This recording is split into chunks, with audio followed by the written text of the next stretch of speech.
Hello IB students, let's talk about paper 2, shall we? The structure here in red and my key tips to make sure you can smash this paper in green. Let's go to the structure first. You have 105 minutes. That's 1 hour and 45 minutes for this paper. That's a lot of time.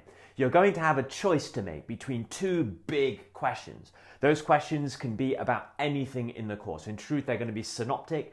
They're going to be bringing together all parts of the economics course, micro, macro, and global. We'll have two choices. Both questions will come with extract material, written extracts, but also tables, charts. You're expected to use those extracts. You're going to have a choice to make. Pick one out of the two. You don't do both, you just do one. Your whole paper is answering that one question and all the subsequent parts of that question.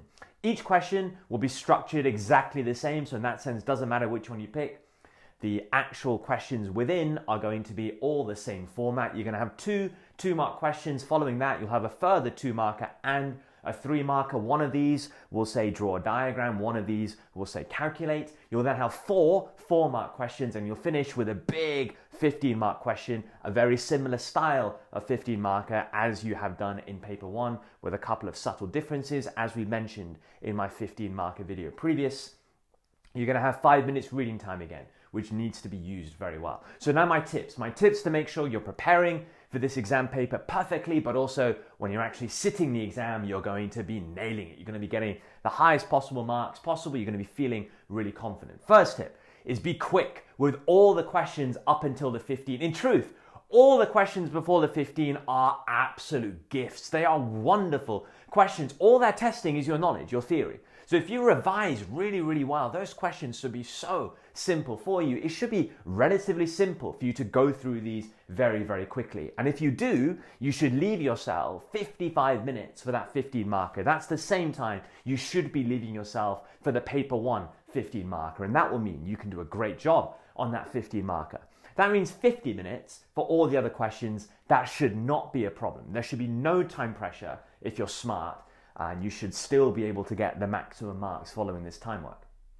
Make sure that you're using the extract material. That is crucial. That's quite unique for this paper too. They give you a lot of help with the extracts. You're expected to really dive into that massively. All of the extracts too. The written extracts, yes, but you're also expected to use the tables, the charts, whatever they've given to you. You're supposed to use it, which is especially key on the 15. That's the one question you have to. If you don't, you're going to get very, very low marks for sure. But even on the other questions, it might not explicitly say that you need to use the extracts, but you still might find it helpful to answer the question. Sometimes it might say using the extract, or using this paragraph of an extract, or using the table. If it says that, then you have to even on the non-15 markers. So just remember, the extract material is there to help you. You're expected to use it in the 15 marker for sure, and even in evaluation of the 15. You're supposed to kind of be thinking about evaluating the extract material as well. So that is crucial and unique for paper 2. You're aiming for full marks up until the 15 marker. As I said, they're gifts, right? The 2 markers, the 3, the 4 markers, so simple.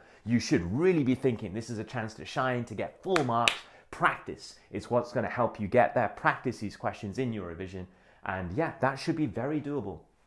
And crucially, guys, make sure you use the 5 minutes reading time well. I said that in my paper 1 tips video. It's really important. A lot of students take this time for granted. There are a few things you should be doing. First of all, when that time starts, pick your question well. Go through both questions and all the parts to the question, and make sure whichever question you pick, you can do all parts. You think you can do all parts brilliantly.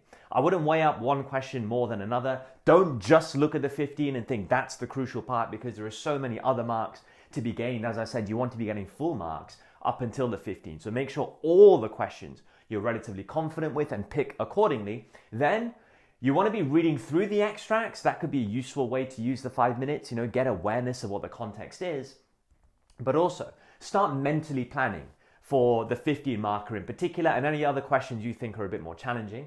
Mentally planning. You can't write anything down in this 5-minute reading time, but you can mentally start thinking. So on the 15 mark, you might be thinking, right, what are my analysis paragraphs going to be? What could my evaluation points be? What could be my final judgment? What kind of things am I going to say in there? So start mentally planning that, which would be great. If you find some of the 4 markers a little bit tricky, you might want to start mentally thinking about what you're going to say there. So then when the examiner says go, you can jot those things down and actually save yourself time as you go through paper 2 as a result of using the 5 minutes reading time well. So that's it for paper 2. This is a nice, I would say quite friendly exam paper. It's there for you to score very high marks. Follow these tips, follow all of this guidance and the structure. Now let's go into the actual technique for all these questions so that you can score these high marks. I'll see you in the next video, the 2 markers and the 3 markers to come. See you then.